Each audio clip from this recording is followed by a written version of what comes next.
Hi friends, ಇವತ್ತೊಂದು soup ಮಾಡೋಣ. ಇದು ವೆಜಿಟೇಬಲ್ ಯೂಸ್ ಮಾಡಿ ಮಾಡ್ತಿರೋ ಮಂಚೂರಿಯನ್ ಸೂಪು. ಇದು ವೆಜಿಟೇಬಲ್ ಸೂಪ್ ಕೂಡ ಆಗುತ್ತೆ. ಮಂಚೂರಿಯನ್ ಟೇಸ್ಟ್ ಇರೋದ್ರಿಂದ ಇದು ಮಂಚೂರಿಯನ್ ಸೂಪ್ ಅಂತ ಕರೀತಾರೆ ಅಷ್ಟೇ. ಇದಕ್ಕೆ ನಾನು ವೈಟ್ ಪೆಪ್ಪರ್ ಪೌಡರ್ ತೊಗೊಂಡಿದ್ದೀನಿ, ಸ್ವಲ್ಪ ಸಕ್ಕರೆ ತೊಗೊತಾ ಇದ್ದೀನಿ, ಸ್ವಲ್ಪ ಸ್ವೀಟ್ನೆಸ್ಸಿಗಷ್ಟೇ. ಆಮೇಲೆ ಅರ್ಧ ಸ್ಪೂನಷ್ಟು ಕಾರ್ನ್ಫ್ಲೋರ್ ತೊಗೊಂಡಿದ್ದೀನಿ. ಎಲ್ಲ ತರಕಾರಿನೂ ಚಿಕ್ಕ ಚಿಕ್ಕದಾಗಿ ತೊಗೊಂಡಿದ್ದೀನಿ. ಕ್ಯಾರೆಟು, ಹೂಕೋಸು, ಒಂದು 4 ಅವರೆಕಾಳು, ಶುಂಠಿ, ಬೆಳ್ಳುಳ್ಳಿ, ಹಸಿಮೆಣಸಿನ್ಕಾಯಿ, ಬೀನ್ಸು, ಎಲೆಕೋಸು, ಈರುಳ್ಳಿ, ಕೊತ್ತಂಬರಿ ಸೊಪ್ಪು ಮತ್ತು ಕ್ಯಾಪ್ಸಿಕಮ್ ಇವೆಲ್ಲದನ್ನು ತುಂಬ ಚಿಕ್ಕ ಚಿಕ್ಕದಾಗಿ ಕಟ್ ಮಾಡಿ ಇಟ್ಕೊಂಡಿದ್ದೀನಿ.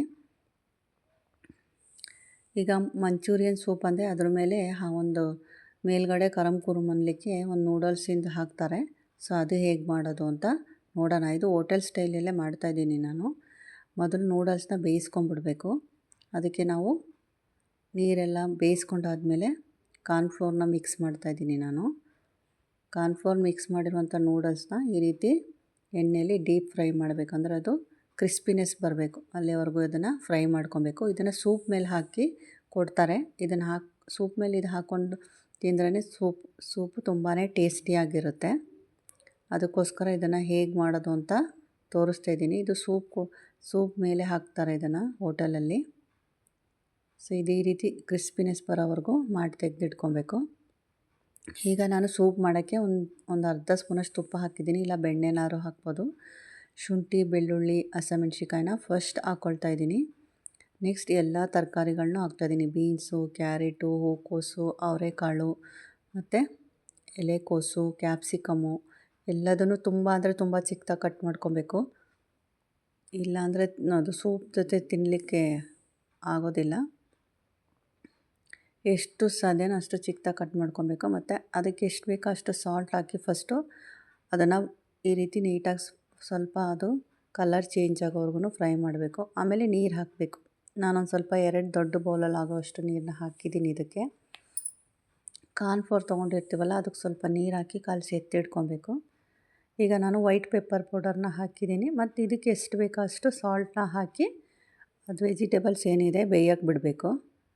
ಅದು ನೀಟಾಗಿ ವೆಜಿಟೇಬಲ್ಸ್ ಬೆಂದಾದಮೇಲೆ ನೆಕ್ಸ್ಟ್ ನಾವು ಏನಿರುತ್ತೆ ಇಂಗ್ರೀಡಿಯೆಂಟ್ಸ್ ಅದನ್ನು ಹಾಕ್ಕೊಬೇಕಾಗುತ್ತೆ. ಆಗ ನಮಗೆ ಸೂಪ್ ರೆಡಿ ಆಗುತ್ತೆ. ಈ ರೀತಿ ಬಂದು ನೀಟಾಗೆಲ್ಲ ವೆಜಿಟೇಬಲ್ಸ್ ಬೇಯಬೇಕು. ಚೆಕ್ ಮಾಡ್ಕೊಬೇಕು ನಾವು ಬೆಂದಿದೆಯಾ ತರಕಾರಿ ಎಲ್ಲ ಅಂತೇಳ್ಬಿಟ್ಟು. ನೋಡಿ, ಈಗ ನಾನು ಸಕ್ಕರೆ ಹಾಕ್ತಾಯಿದ್ದೀನಿ. ಅರ್ಧ ಸ್ಪೂನಷ್ಟು ಸೋಯಾ ಸಾಸ್ ಹಾಕ್ತಾಯಿದ್ದೀನಿ. 3/4 ಸ್ಪೂನಷ್ಟು ಟೊಮೊಟೊ ಕೆಚಪ್ ಹಾಕ್ತಾಯಿದ್ದೀನಿ. ಇದಿಷ್ಟೇ ಹಾಕ್ತಾ ಇರೋದು. ನೆಕ್ಸ್ಟ್ ನೋಡಿ, ಕಲಿಸ್ಕೊಂಡು ಇಟ್ಕೊಂಡಿದ್ನಲ್ಲ ಕಾರ್ನ್ಫ್ಲೋರ್, ನೀರು ಹಾಕಿ ಅದನ್ನು ಸ್ವಲ್ಪ ಸ್ವಲ್ಪನೇ ಹಾಕಿ ಮಿಕ್ಸ್ ಮಾಡ್ತೀನಿ. ಯಾಕಂದ್ರೆ ಸ್ವಲ್ಪ ತಿಕ್ನೆಸ್ ಬರಬೇಕು ಸೂಪು, ಹೋಟೆಲಲ್ಲಿ ಕೊಡ್ತಾರಲ್ಲ ಆ ಥರ. ಹಾಗಾಗಿ ಕಾರ್ನ್ಫ್ಲೋರ್ನ ಹಾಕ್ಕೊತಾ ಇದ್ದೀನಿ. ಈ ರೀತಿ ನೀಟಾಗಿ ಒಂದು 5 ಮಿನಿಟ್ಸ್ ಮಾಡಿದರೆ ನಮಗೆ ಸೂಪು ರೆಡಿ ಆಗಿಬಿಡುತ್ತೆ. ಲಾಸ್ಟಲ್ಲೇ ಹಾಕಬೇಕು ಸೋಯಾ ಸಾಸು ಮತ್ತು ಟೊಮೊಟೊ ಕೆಚಪ್ನ. ನೋಡಿ, ಈಗ ಬಿಸಿ ಬಿಸಿಯಾಗಂತ ಸೂಪ್ ರೆಡಿ ಆಯಿತು. ಒಂದ್ಸಲ ಮನೇಲಿ ಮಾಡಿ, ತುಂಬಾ ಚೆನ್ನಾಗಿರುತ್ತೆ. ಸಂಜೆ ಟೈಮಲ್ಲಿ ಕೂಡ ಮಾಡ್ಕೊಂಡು ಕುಡಿಬೋದು.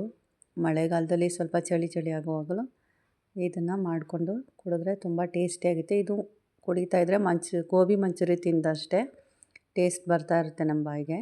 ಸೊ ಒಂದ್ಸಲ ಮನೇಲಿ ಟ್ರೈ ಮಾಡಿ, ತುಂಬಾ ಚೆನ್ನಾಗಿದೆ ಇದು ಸೂಪು. ಮೇಲೆ ಕೊತ್ತಂಬರಿ ಸೊಪ್ಪು ಹಾಕ್ತಾಯಿದ್ದೀನಿ. ಲಾಸ್ಟಲ್ಲಿ ಕೊತ್ತಂಬರಿ ಸೊಪ್ಪು ಹಾಕ್ಕೊಡ್ಬೇಕು. ಮತ್ತು ಕರ್ಕೊಂಡಿದ್ವಲ್ಲ ನೂಡಲ್ಸು, ಅದನ್ನು ಸೂಪ್ ಮೇಲೆ ಹಾಕ್ತಾಯಿದ್ದೀನಿ. ಇದೇ ಮೇಯ್ನ್ ಇದು ಸೂಪಿಗೆ. ಸೊ ಅದನ್ನು ಇಲ್ಲಾಂದ್ರೂ ಪರವಾಗಿಲ್ಲ, ಬಟ್ ಅದು ಹಾಕಿದರೆ ತುಂಬ ಟೇಸ್ಟಿಯಾಗಿ ರೆಸ್ಟೋರೆಂಟಲ್ಲಿ ಕೊಡೋ ಥರನೇ ಇರುತ್ತೆ ನೂಡಲ್ಸ್ ಫ್ರೈ ಮಾಡಿದ್ದು ಹಾಕಿದರೆ. Thank you.